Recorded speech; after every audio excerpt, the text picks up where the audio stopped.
background with the Mobile Ecosystem Forum. And if you've never joined us at a MEF event, a very, very warm welcome to you. MEF has been around for over 22 years. We service the mobile industry. We've got almost 200 members. We're at member 196 at the moment.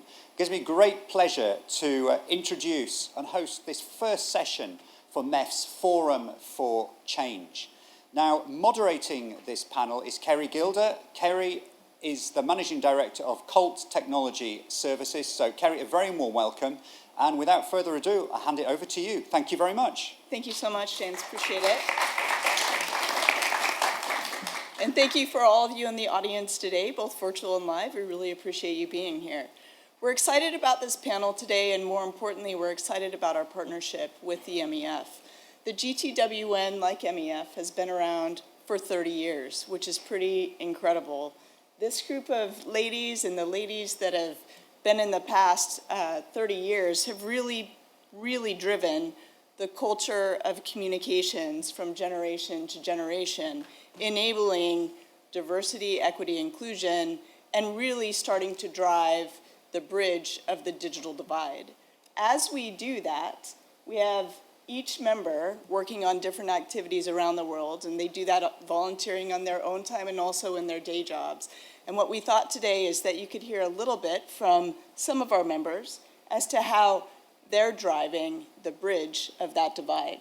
So without further ado, I will start to have our members introduce themselves and give a 1.5 to 2 minute excerpt as to how they're driving this change. I'll start with Isabel. Okay. Isabel? Yeah. Can you hear me, guys?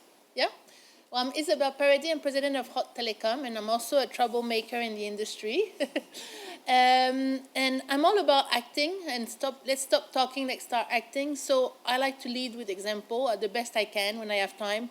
So I've been an advocate of women of all ages in our industry, and I've profiled a lot of leading women in our industry to inspire the young generation. Now I've broadened this out to not only women, but men as well, so the young generation overall, because I think that without them, we cannot build the future of our industry in the way that it should. So I'm part of a number of initiatives. I'm part of the United Nations Young Entrepreneur Task Force as an ambassador. And our objective is to encourage young people and women in developing countries to become entrepreneurs and start their own business. I'm also on the board of the Pacific Telecom Council, and I'm leading an initiative called PTC Beyond, which is aimed at encouraging more young people to join PTC as an event, as an organization, but also to encourage young people to join our industry and stay in it once they've joined, because that's the second challenge. And also I've started an initiative called the Inclusion Hub. So all of that has the objective of getting young people to connect together, getting young people to meet inspiring leaders. I gave them the opportunity to do that, and also to give them a voice. So part of that is put them on stage, put them in front of the camera, and right after this, I have a panel with some amazing young people to hear what they have to say about the future of industry and how to empower them to take a role. So if you are interested in helping the young generation to join our industry, come and talk to me. Fantastic. Thank you so much, Isabel. Rebecca, what have you been up to? Wow. Okay. My name is Rebecca Nonchong. I'm from Cameroon, and I'm a tech entrepreneur. I started a company called AppsTech in 1999, and I'm involved in a number of initiatives, particularly to support digital entrepreneurship in Africa. So one of the organizations is called AfriLabs. AfriLabs is a network of technology hubs where we provide free support to entrepreneurs. AfriLabs has about 400 member hubs today. We started with 5 in 2011. Now we're at 452 countries, and we support over 1.5 million young entrepreneurs, wow, digital entrepreneurs. I'm also on the board of an organization called Imagine Worldwide, and I just got back from West Africa, from Sierra Leone and Liberia. A couple weeks ago, I was there to see the children are given, we have these tablets for them to learn English, to read, read and to count. And so we have about 60,000 children that are benefiting from it. Malawi, all of the children will benefit from it. 600,000 children will have access to these tablets in the next couple of years. So those are some of the things that I'm working on. It's incredible, absolutely I'm very incredible. excited about this. Yeah, Amazing. I hope that as you hear these stories and what these amazing women are doing, that you can see this isn't just about diversity, but it's actually driving change in our day jobs. It's driving change as female entrepreneurs and female business leaders, and the impressive panel that we have up here today. So Victoria, I know you've been doing a lot with the UN. Tell us what you've been up to. Well, thank you very much, Carrie. Sorry for the voice I'm having today, but I hope the contents will compensate my lack of voice, the facts, let's say. So I'm Victoria, originally from Barcelona, but 30 years in Paris and all across Europe. I'm an European. I've been in the telecom industry in C-level positions for more than 25 years, and in the banking sector as well, where I'm board member of the largest bank in Spain, top tier in Europe, as well at the European Innovation Council and other big institutions. So in terms of the digital divide, number of things that I have been doing, one of them is about covering the digital divide can take many different aspects, and the payments world is one of them. Still, many people, practically half of the transactions being done today are made with cash. Still, we need branch offices, because still our telecommunications networks doesn't cover 100% of our geographies. So even if you don't think about it, okay, no internet, no payments, okay? So this is something we need to consider. This is one of the things I've been doing. And another one I'm preparing is how to get a closer or real, let's say, work in between the private philanthropy and the European Commission, okay, for the good of society. It's amazing. Thank you. Thank you, Victoria. I guess I'm next, so I'll just take 30 seconds because I really want to hear what these wonderful ladies are up to. So in my day job, I'm the CEO of Colt Technology Services. We're a very large pan-European global telecommunications provider that has significant fiber infrastructure around the world, and we drive services for the enterprise.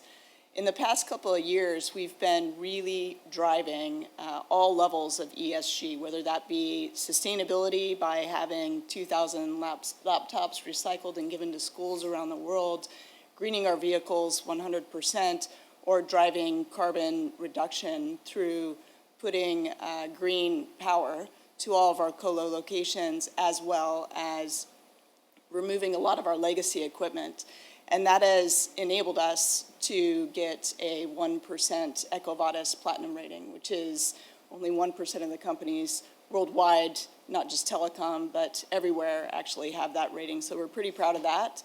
But there's a major element to that, which is actually the social side of this. And we see that from a talent perspective, we really have to drive that war on talent. We have to attract talent to our industry. And so I've been working very closely with the TM Forum in order to build a talent consortia that would actually help all of the companies around our industry to start not only attracting but retaining talent into our industry. And we believe that diverse talent is a key aspect of that. I also started and pioneered the Inclusion and Diversity Score with the TM Forum because we believe that at the center of all of this is a business. You need to be driving inclusion and diversity at the center of your strategy. And if you do that, then you can actually drive real change, not only in your company, but across the industry. So that's just a little bit what I've been up to, but let's go over to Candace. Candace? Well, Carrie, thank you so much. And it is really, as one of the co-founders of the GTWN, it is panels like this that really make my heart go pity-pat. So I'm a serial satellite entrepreneur, and I think that is important because I've always felt that satellites are instant infrastructure and that they can bring freedom of choice and that they can bridge digital divides quicker than just about everything, including fiber, Carrie. We'll have some fun. We'll battle it out later. We'll battle it out. So, you know, whether it was creating SES, the world's largest satellite system, whether it was working together with my dear friend Sally Clark to do Iridium, whether it is today in the Pacific, again, a number of us, Sally included, we are first investors in Pacific and Oceania Women's Network Satellite, bringing high-throughput broadband internet to all of the islands in the Pacific, many of which are matriarchal, so it's really, really fun. And I would also like to interject a sobering tone here. We are now, of course, 2 days after the war of Ukraine. And I have been spending the last week with NATO and with ministers of defense around the world. And actually, this is the first war where we are calling it a war enabled by satellites. Because whether it is the surveillance on the ground, and this has truly helped Ukraine be able to fight the Russians, whether it is making certain that we are getting all of the logistics, all of the food, etc., to everyone. Here again, satellites are playing a very, very important role. We are also playing an important role actually in space, because here again, we have Chinese and Russian spy satellites that could eventually take out our whole GPS system. So I'm looking forward to the day that we will be able to implement what I call the universe, the networks for the universe, where we are bringing deep space, near space, and the planet to help humanity and to make certain that we continue to have a peaceful world for all. Thank you, Candace. Impressive and, like you said, very sobering that we were now 2 days over a year of being in a physical combat that we thought would never happen after World War II. It's just mind-blowing, really, in a lot of ways. Sally. Hi, I'm Sally Clark. I'm based in Washington, D.C., and I started my career at Iridium with Candace. I've been working on satellite projects since then to bring communications everywhere on Earth. And I've also, been working on Iridium, OwnSat. I love working on startups because they always have such fantastic ideas. We're working on another project where this low Earth orbit satellites are going to bring communications directly to your normal cell phone. You won't have to have any new equipment or chips or anything. That'll launch soon. It's called AST Science Space Mobile. And I think I've also been working with the U.S. military on humanitarian and disaster relief projects. So, for instance, in Japan with Fukushima about a decade ago, I made sure that the Japanese government would let U.S. troops in with their surveillance equipment, for instance, to help with disaster relief, recognizing in those hot areas where they needed to have services immediately, that sort of thing. Sally, sorry, they cannot hear you. I think you need to come closer. I have the mic on, sorry. When I start talking, my voice, I'm like Victoria, it's gone. So, anyway, yes, so I've been working on bringing satellite projects. That's my whole career and my devotion, so. Fantastic, Thanks. thank you. Sally, Leticia, you came to us from the United States as well, I did. doing a lot of work in a different part of Different Access. parts of Access, yes. Hello, my name is Leticia Latino. I'm CEO of Neptuno. We are a tower manufacturer. I've spent most of my life in telecom. Although I'm not American, I have lived in the U.S. for 28 years now. And my latest involvement has been at the FCC level. I have found a great passion into how do we advance this digital equity agenda forward. So I was appointed to the FCC Equity and Diversity Council. And the mission is very important because we're living a historic moment in the United States. There was the Infrastructure Investment Jobs Act bill that was passed. It appropriates about $65 billion to go straight into broadband deployment. And the rural areas in the U.S., people think that we don't have digital divide. We have a huge digital divide, and COVID really exposed that. So the incredible thing is now there's programs, specifically the BEAD program, Broadband Equity and Inclusion Program, that will appropriate about $2 billion of those funds specific to outreach under the Digital Equity Act. So I've been working, at the federal level, but also with the states, specifically the state of Florida, where I'm based, into understanding how these plans are going to be deployed, because every state doesn't have a solid plan as of yet, and the money hasn't really been dispersed for the most part. So it's really an incredible, important mission, because it's a unique opportunity to have those funds really make a difference in the life of people. And outreach and meeting people where they are is super important. The infrastructure layer is one thing, but it's proven that there are many, many communities that don't want to adopt technology. So how do you really upskill these people? How do you make sure they embrace technology and they don't stay in analog islands where they cannot participate in the digital economy? On the personal side, very briefly, but I'm passionate about that too, I'm also on the board of the South Beach Jazz Festival, and the important point there is that we support musicians with disabilities, and I believe the accessibility part of this equation in terms of the equity, digital equity, is super important, because on one end, people say, people that cannot walk, with the movement of digital equity, they now get, Instacart, they get their groceries to them, so they really have advanced thanks to technology, but also people that are blind or deaf, they cannot access the same tools. So we really need to design the next step to include everybody. So It's amazing, and actually sounds like a lot of fun. it does. I'd like to participate in one of those festivals. Julie, over to you. There we go. Thank you so much. And I'm really fortunate that Candace, a dear friend of mine, invited me to become a president of GTWN many years ago. So I just feel really honored always to be with Candace and her friends in this incredible network. But my name is Julie Meyer, and I run an investment corporation in Switzerland called Viva Investment Partners. And we really actually operate more as a multifamily office. We have a lot of self-made technology, private equity, hedge fund guys. I'm the only woman, so I'm out there kind of identifying opportunities that we then go invest in, some with our own money, and then we syndicate it through the shareholder base.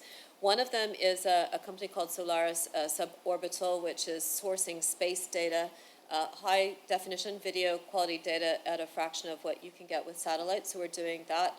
We also have backed an entrepreneur who's done about 7 mobile telecom companies out of Dubai called Aladdin Life, and they're about to launch something. I can't pre-announce it, but watch this space, Aladdin Life. He's a serious mobile telecoms guy, very humble, and so they're creating really taking the mobile telecoms understanding that they have to create, essentially acquire customers very cheaply to go then into other kinds of businesses on top of that, which is really interesting.